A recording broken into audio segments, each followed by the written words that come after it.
paz de nosso Senhor Jesus Cristo esteja entrando no seu lar através desta mensagem. Trazemos uma palavra da parte do Senhor com o seguinte tema: quem é o culpado? Quem é o culpado? Primeiramente, nós vamos ler um versículo na palavra de Deus, Deuteronômio capítulo 30, versículo 19 e 20, que diz assim: os céus e a terra tomam hoje por testemunhas contra vós, de que te tenho proposto a vida e a morte, a bênção e a maldição. Escolhe, pois, a vida para que vivas tu e a tua descendência, amando ao Senhor teu Deus, dando ouvidos à sua voz e achegando-se a Ele, pois Ele é a tua vida e o prolongamento dos teus dias, para que fiques na terra que o Senhor jurou a teus pais, Abraão, a Isaque e a Jacó, que lhes havia de dar.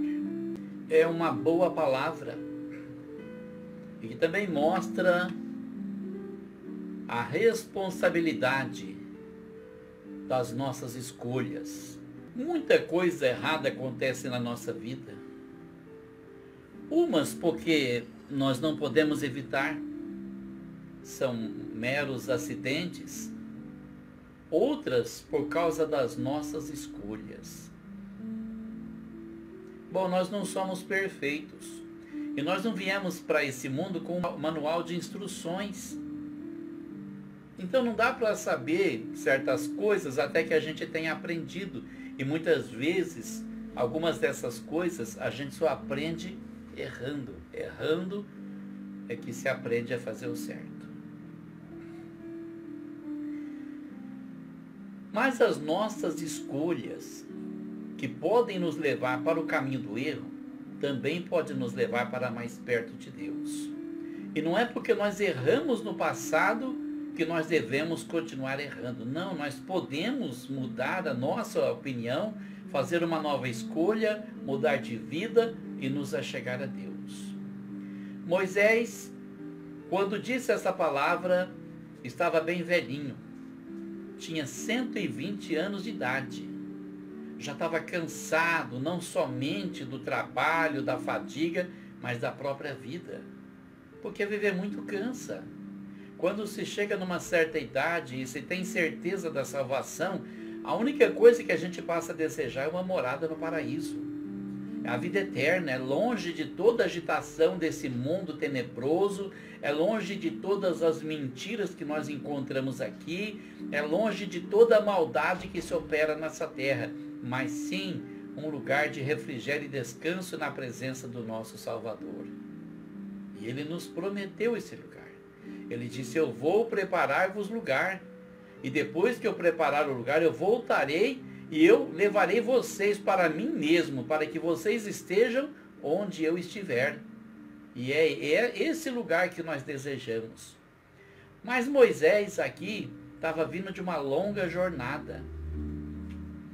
Quando ele achou que a vida tinha terminado para ele, quando ele achou que já era hora de encerrar a missão, Deus aparece para ele no monte e fala: Moisés, eu vou te levar para o Egito e você vai libertar o povo de Israel do Egito com a minha mão, com o meu poder.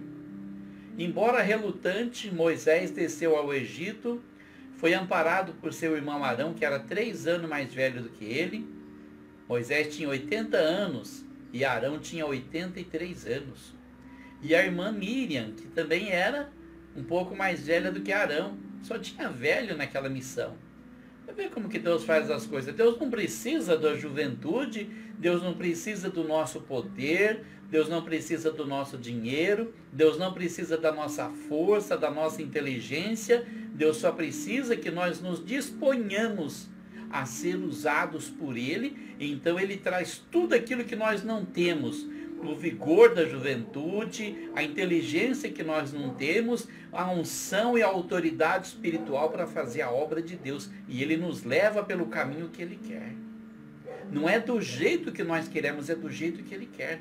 E Ele levou Moisés e descarregou o braço dele na terra do Egito e deixou aquela potência mundial falida quando finalmente Moisés saiu com o povo de Israel.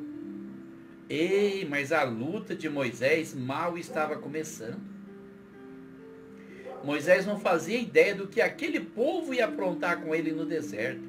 Tantas rebeliões, tantas lutas, tanta disputa, tanta dificuldade, tanta murmuração, tanta ingratidão, muita ingratidão que o homem de Deus sofreu naquele deserto. Mas ele não desistiu.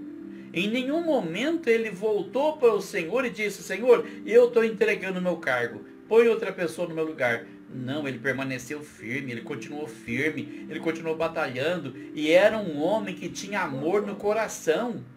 Ele nunca jogou juízo de maldição em cima daquele povo, porque ele sabia que aquele povo era o povo de Deus, deveria ser abençoado e nunca amaldiçoado.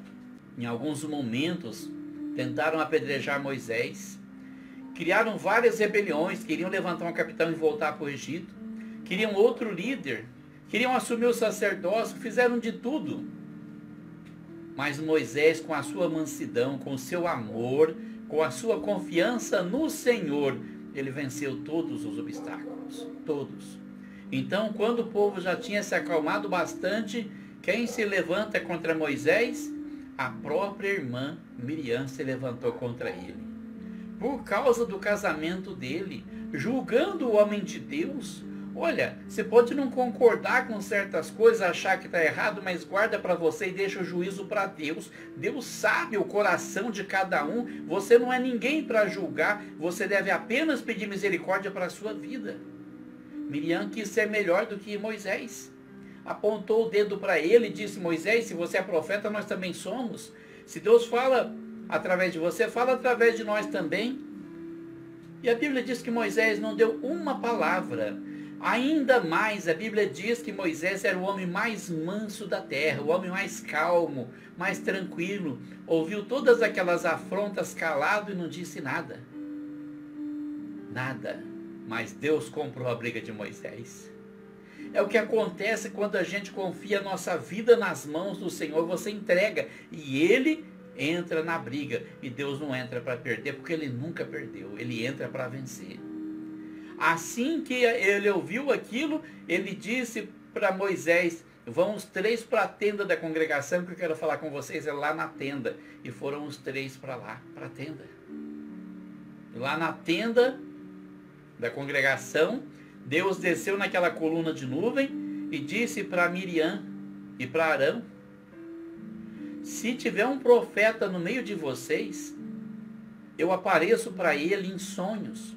Eu entrego a minha mensagem em sonhos. Mas não é assim com o meu servo Moisés, que eu falo cara a cara com ele como qualquer pessoa fala com seu amigo. Por que vocês não tiveram temor de falar desse jeito com o meu servo Moisés? Pois agora vou descarregar minha mão contra vocês. E quando eles olharam para Miriam, estava branca como neve, toda leprosa. E Arão, quando viu aquilo, caiu de joelhos diante de Moisés e falou: meu Senhor, perdoa a nossa loucura. E roga a Deus que perdoa a Miriam também. E Moisés, todo amoroso, como sempre, compassivo, compreensivo, caiu de joelhos e disse: Senhor, cura minha irmã, não deixa ela nessa situação não. E Deus disse para Moisés: se o pai dela cuspisse no rosto dela, ficaria 7 dias imunda, não ficaria? Sim, Senhor. Pois então manda ela ficar fora do arraial 7 dias. Daqui 7 dias ela vai ser curada, ela pode voltar. E eles continuaram a sua marcha, ninguém mais ousou se rebelar contra Moisés. E Miriam morreu logo depois, porque já estava bem velha. E depois também Deus mandou Moisés preparar um substituto para Arão, um sacerdote que ficasse no lugar dele, que seria o filho dele. E então Arão foi recolhido também. E eles continuaram caminhando, até chegar nesse ponto aqui, quase no limite do Rio Jordão. E Deus disse para Moisés: hoje é a sua vez, sobe em cima do monte, que eu vou te mostrar toda a terra da promessa, porque você não vai entrar naquela terra. Você vai morrer aqui em cima desse monte, no Monte Nebo. Então, como Moisés, ciente de que seria recolhido naquele dia, Moisés, então, ele chamou o povo e fez essa pregação, leu toda a lei que Deus havia entregado para ele, diante do povo, e terminou seu discurso com essa palavra: os céus e a terra tomo hoje por testemunhas contra vós, de que eu te tenho proposto a vida e a morte, a bênção e a maldição. Escolhe, pois, a vida para que vivas tu e a tua descendência. Esse é o segredo de uma família feliz, de uma vida feliz, de um futuro feliz. Porque a decisão que você toma hoje vai afetar a sua família, vai afetar seus amigos, você afeta as pessoas ao seu redor, porque você pode ser uma bênção na vida dessas pessoas, ou você pode ser uma negação. Você tem uma escolha hoje. Há 38 anos atrás, eu tive que fazer a minha escolha. Eu tive que renunciar a muita coisa, mas eu queria muito a salvação, eu queria muito a vida eterna, eu queria muito ter essa liberdade que hoje eu tenho com o meu Senhor. E eu lembro que foi numa noite bem fria, lá na Barra do Agudo. Eu peguei aquele maço de cigarro que estava no meu bolso, aquele isqueiro, e pensei, vou jogar fora, mas se depois eu me arrepender vai me fazer falta, porque eu ganho muito pouco e eu não vou conseguir parar de fumar. Era uma escolha que eu tinha que fazer naquela noite. Então me veio um pensamento, e eu disse, se eu não conseguir esquecer do cigarro, então eu vou passar vontade de fumar o resto da minha vida, mas eu nunca mais vou pôr um cigarro na minha boca. Peguei aquilo com a mão e joguei na escuridão, naquele caminho escuro que ficava para trás. Eu estava na traseira do caminhão. O Senhor havia falado comigo naquele momento, dentro do meu coração: joga fora, eu vou te dar força. E Ele me deu.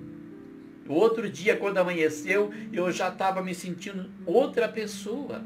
Alguma coisa havia mudado dentro de mim por causa daquela decisão que eu tomei. E eu levantei de manhã, a gente saía 4h30 da cidade, chegava lá na Barra do Agudo, 5 horas da manhã, pronto para ir para o Pega. Então apareceu uma pessoa, não vou falar o nome dele, ele era desviado, fumava, com um cigarro na boca, soprando fumaça na minha cara. Ele perguntou para mim, tá cheiroso? Falei, tá. Quer um cigarro? Falei, não. Tá com vontade? Falei, tô. Então pega um cigarro. Falei, nunca mais eu vou fumar na minha vida. Nunca mais. E Deus ouviu e disse, amém. Eu confirmo, nunca mais você vai fumar. 3 meses depois eu tinha esquecido do cigarro. 6 meses depois eu peguei nojo. Eu não posso sentir cheiro de cigarro. Eu não posso chegar perto de alguém que fumou. Eu sinto nojo. Ele me libertou. Depois do meu sacrifício, Ele me libertou. Eu tive que fazer uma escolha, eu tomei uma decisão. E foi a melhor decisão que eu já fiz na minha vida, porque aquilo mudou a minha vida para sempre, no tempo e na eternidade. 5 anos depois, eu via meu irmão Dorival se entregando ao Senhor e a vida dele sendo mudada. 9 anos depois, eu vi a coisa que eu achei a coisa mais incrível da minha vida. Se alguém contasse para mim que isso ia acontecer, eu não acreditaria. O meu pai e a minha mãe, aquele mesmo pai que havia me expulsado de casa porque eu havia me convertido, descendo as águas do batismo para cumprir a promessa de Deus na minha vida. Crê no Senhor Jesus e será salvo tu e a tua casa, você e a sua família, você e a sua descendência. E é isso que Moisés está dizendo aqui. Escolhe, pois, a vida para que vivas tu e a tua descendência, porque você é o espelho deles, dos seus filhos, dos seus netos, dos seus sobrinhos, dos seus irmãos, da sua família. Você é o espelho deles, então seja um bom espelho para que eles encontrem a paz e a vida eterna. Seja um bom espelho. Aí Moisés conclui dizendo que a escolha inclui amar ao Senhor, dar ouvidos à voz do Senhor, aproximar-se do Senhor, buscar o Senhor. Por quê? Porque o Senhor é a nossa vida. O Senhor é o prolongamento dos nossos dias para que nós possamos ter uma vida boa e agradável. Eu era apenas um fracassado, um derrotado. Tinha uma carta de motorista no bolso, mas não tinha carro para dirigir, ninguém me dava caminhão para dirigir, ninguém me dava emprego de motorista, nem para guiar trator, para falar que era para disfarçar, nada, nunca. Mas então o Senhor foi abrindo as portas para mim, foi me levando para realizar os meus sonhos, galgando os degraus para chegar onde eu cheguei. Nada do que eu tenho e sou é mérito meu, devo tudo ao meu Senhor. É obra do Espírito de Deus na minha vida. É obra do Espírito de Jesus Cristo na minha vida. A Ele seja dada a honra e a glória. Eu não sou ninguém, eu não sou nada, eu não tenho nada, eu não sei nada, eu não posso nada, mas posso tudo naquele que me fortalece. Ele me fortalece. E domingo passado, meu filho estava comigo e foi comigo para Morro Agudo. O pastor Orival havia me ligado, me convidado para participar da ceia com eles. E nós fomos conversando e quando nós saímos daqui, ele disse: pai, meu filho se entregou ao Senhor em 2018. A vida dele foi mudada completamente. Eu tenho visto Deus operando na vida dele. É uma alegria muito grande para mim ver meus filhos encaminhados. Ele disse: pai, eu estava aqui pensando, por causa do erro de Satanás, dele ter se rebelado contra Deus, vai tanta gente para o inferno. Eu disse: sim, meu filho, mas todas essas pessoas terão oportunidade de fazer uma escolha, porque a palavra de Deus diz que Deus não é injusto para condenar uma pessoa pelo erro de outra. Hoje nós estamos vivenciando um momento difícil na história da humanidade com essa pandemia. Todos os dias morre alguém, morre 2, 3 pessoas, morre uma, morre 10, morre 5. Em todo lugar, quantas pessoas estão morrendo? Para onde elas estão indo? Qual é o destino delas? Porque muita gente passa por essa vida e não se preocupa com isso. Muita gente passa por essa vida, mas não pergunta o que vai ser de mim na eternidade. Não está preocupado. Como é que Deus vai alcançar você se o seu coração está distante de Deus, se você não deseja a salvação? Como? Eu quero deixar esse alerta, porque a minha hora está chegando. Em setembro de 2018, o Senhor me mostrou 2 vezes em sonhos que ia me levar. E mais ou menos 5 ou 6 meses depois, ele mostrou num sonho também para uma garota de 14 anos lá em Pitangueiras, que minha hora tinha chegado. Já faz mais de 2 anos e meio. Eu sei que está se aproximando aquele momento, a qualquer hora você é tirado daqui, mas enquanto eu estiver aqui eu quero protestar que Jesus salva, que Jesus cura, que Jesus liberta dos vícios, que Jesus te liberta dessa inútil maneira de viver, que você pode ser uma nova criatura. Porque no sangue de Jesus há poder para transformar a sua vida, para transformar a sua mente, para mudar os seus sentimentos, para mudar os seus pensamentos, para mudar os seus gostos. Mas a decisão, assim como a consequência, sempre serão suas.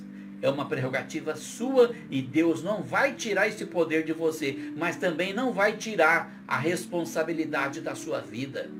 Você que já ouviu a palavra de Deus várias vezes e fica com um pé no mundo e um pé no evangelho, não sabe se decide, se toma uma decisão, se toma outra, tem vontade de se decidir a seguir o Senhor, mas não quer renunciar a tanta coisa que você tem na sua vida. Vamos lá para o Antigo Testamento, onde Elias conduz o povo todo ao Monte Carmelo. Todo o povo de Israel ali em volta daquele monte, observando, 850 profetas de Baal. E ele apenas como único profeta do Senhor, porque a rainha Jezabel tinha destruído todos os profetas que ficou na terra, sufocando os profetas de Deus, mais ou menos como os partidos políticos estão fazendo hoje, fechando as igrejas, impedindo o povo de pregar a palavra de Deus, impedindo o povo de Deus de se reunir. Isso é a mão de Satanás tentando atrapalhar o andamento da obra de Deus na terra. Jezabel destruiu todos os profetas, não matou Elias porque ele estava numa terra distante, escondido pelo próprio Deus. E ele agora confrontando aqueles 850 profetas de Baal. 850 profetas contra um. O que nós vemos hoje é a mesma coisa. Os profetas mundanos, os profetas de Baal, os pregadores da prosperidade, os pregadores da idolatria, os pregadores de vida fácil, eles estão proliferando. Mas os pregadores da verdade são poucos, são mínimos, aqueles que ousam falar a verdade. Por quê? Porque não traz vantagem financeira para quem fala a verdade, mas traz vida eterna para quem ouve e recebe a palavra no seu coração. E lá vai Elias desafiar 850 profetas. E disse para eles: nós vamos fazer um desafio. Nós vamos montar aqui o altar. Eu monto o meu altar, vocês montam um altar para vocês. Eu vou oferecer o meu holocausto para o Senhor. Vocês vão oferecer o holocausto de vocês para Baal, que é o seu Deus. E aquele Deus que responder por fogo, esse vai ser considerado o Deus verdadeiro. Então montaram o altar. Elias falou: ninguém vai pôr fogo no holocausto. Nós vamos pedir para o nosso Deus mandar o fogo.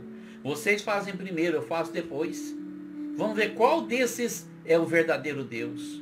Eles montaram o altar de Baal em 850 homens em volta, e rezando, e pedindo, e clamando, e Baal, Baal, Baal, e nada de Baal dá ouvidos para eles, porque Baal não existe, só existe na mente deles.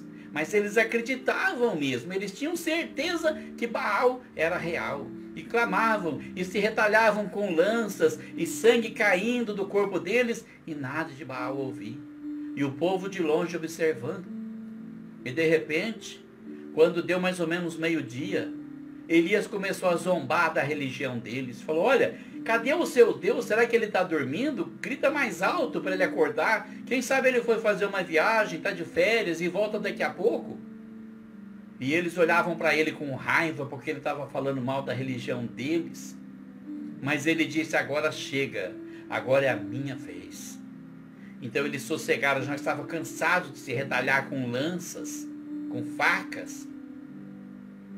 E Elias montou o altar do Senhor. Primeiro reparou o altar que estava quebrado, depois trouxe lenha, pôs ali, falou para o povo: me ajuda agora, traz um balde de água. Eles trouxeram, ele jogou água em cima daquela lenha, traz mais um, foi jogando, a lenha ficou encharcada, tinha feito um rego de terra em volta do altar, e aquele rego se encheu de água.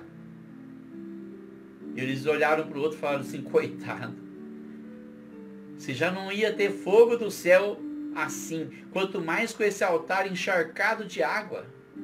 E Elias se levantou, e Elias disse para o povo: até quando vocês vão cochear entre dois pensamentos? Até quando vocês vão falar no nome do Senhor e no nome de Baal? Se o Senhor é Deus, siga o Senhor. Se Baal é Deus, então deixa o Senhor de uma vez e siga Baal.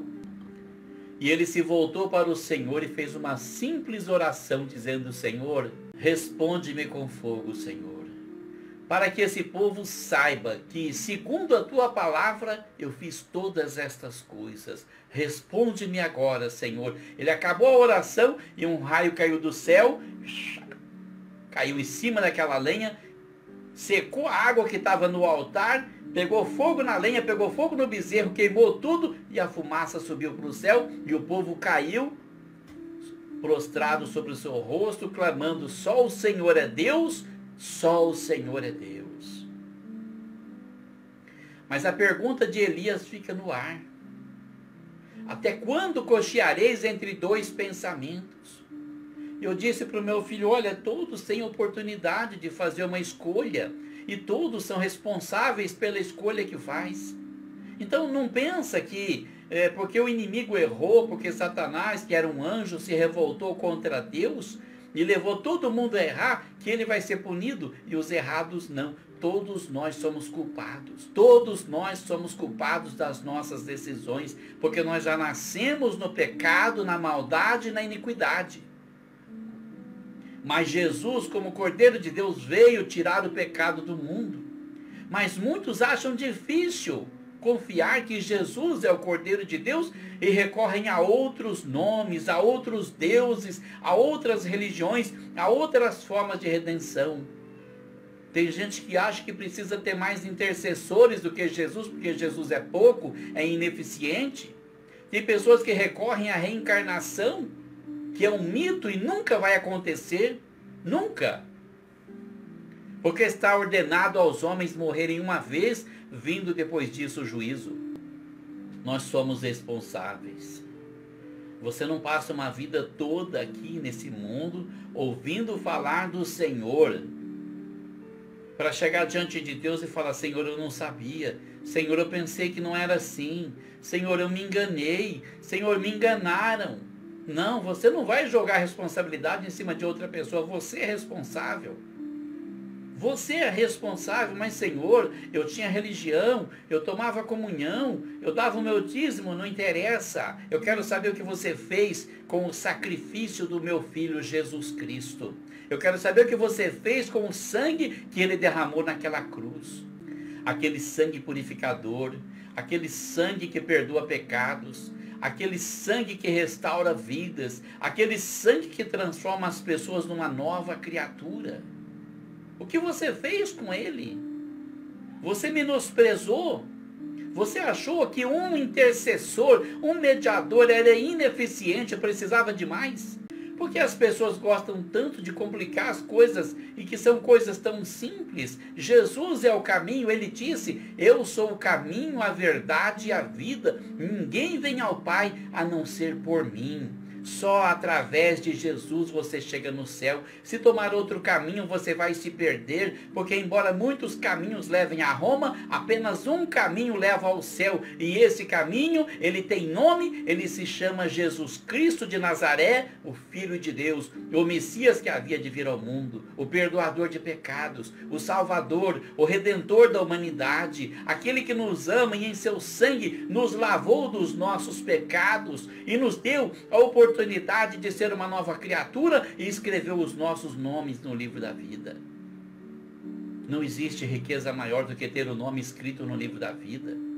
Nem fama, nem dinheiro, nem posição social, nem poder mundano, não existe nada que possa se comparar com ter o nome escrito no livro da vida. E naquele dia, quando Jesus abrir aquele livro e ele fizer a chamada, se o seu nome estiver no livro da vida, se o seu nome for citado, você é a pessoa mais feliz da terra. Por isso Moisés foi tão enfático, porque ele havia chegado ao fim da jornada. E no fim da jornada, ele disse: olha, eu estou aqui em campo aberto e eu tomo hoje o céu e a terra como testemunha contra vocês de que eu estou propondo a vida e a morte, a bênção e a maldição. O que você vai escolher? Vai escolher a vida? Vai escolher seguir as palavras que o Senhor deixou? Vai escolher a bênção? Porque quando você não faz escolha, automaticamente escolheu a morte, automaticamente escolheu a maldição. Porque já estamos amaldiçoados sob o poder do pecado. Mas a bênção de Deus, a vida que Ele nos dá, o sangue que Jesus derramou, nos arranca dessa maldição e nos transporta para o reino do Filho do seu amor. Somente através dele. O único caminho. O único caminho. O artigo definido masculino singular. O caminho. O caminho. Não um dos caminhos, não um caminho, mas o caminho, o único caminho. É através dele. Escrevendo sua carta a Timóteo, a primeira carta a Timóteo, capítulo 2, versículo 5, o apóstolo Paulo também nos diz que só existe um Deus e um mediador entre Deus e os homens. 1 Timóteo capítulo 2, versículo 5. Só existe um Deus, só existe um mediador entre Deus e os homens, é Jesus Cristo, o homem. Não tem outro. No seu discurso inicial, em Atos dos Apóstolos, capítulo 4, versículo 12, o apóstolo Pedro diz enfaticamente: em nenhum outro há salvação, porque também debaixo do céu não existe outro nome dado entre os homens pelo qual devamos ser salvos. Atos 4:12, não existe outro nome. Não tem nenhum outro nome para ser invocado, é só o nome de Jesus. Cristo, a única esperança, nossa única esperança de chegar no céu. Muitas pessoas tombam todos os dias. Só Deus sabe o destino delas. Quem sou eu para julgar? Quem é você para julgar? Mas a palavra de Deus está julgando, dizendo que só existe um nome que dá salvação. É Jesus. Eu espero que essa palavra entre na tua mente, no teu coração e desperta o seu coração para compreender que talvez seja a última oportunidade que você tem para convidar o Senhor para entrar no seu coração e na sua vida e mudar a sua vida para sempre. Que Deus abençoe você, que Deus abençoe sua família, que Deus abençoe o Brasil, em nome de Jesus.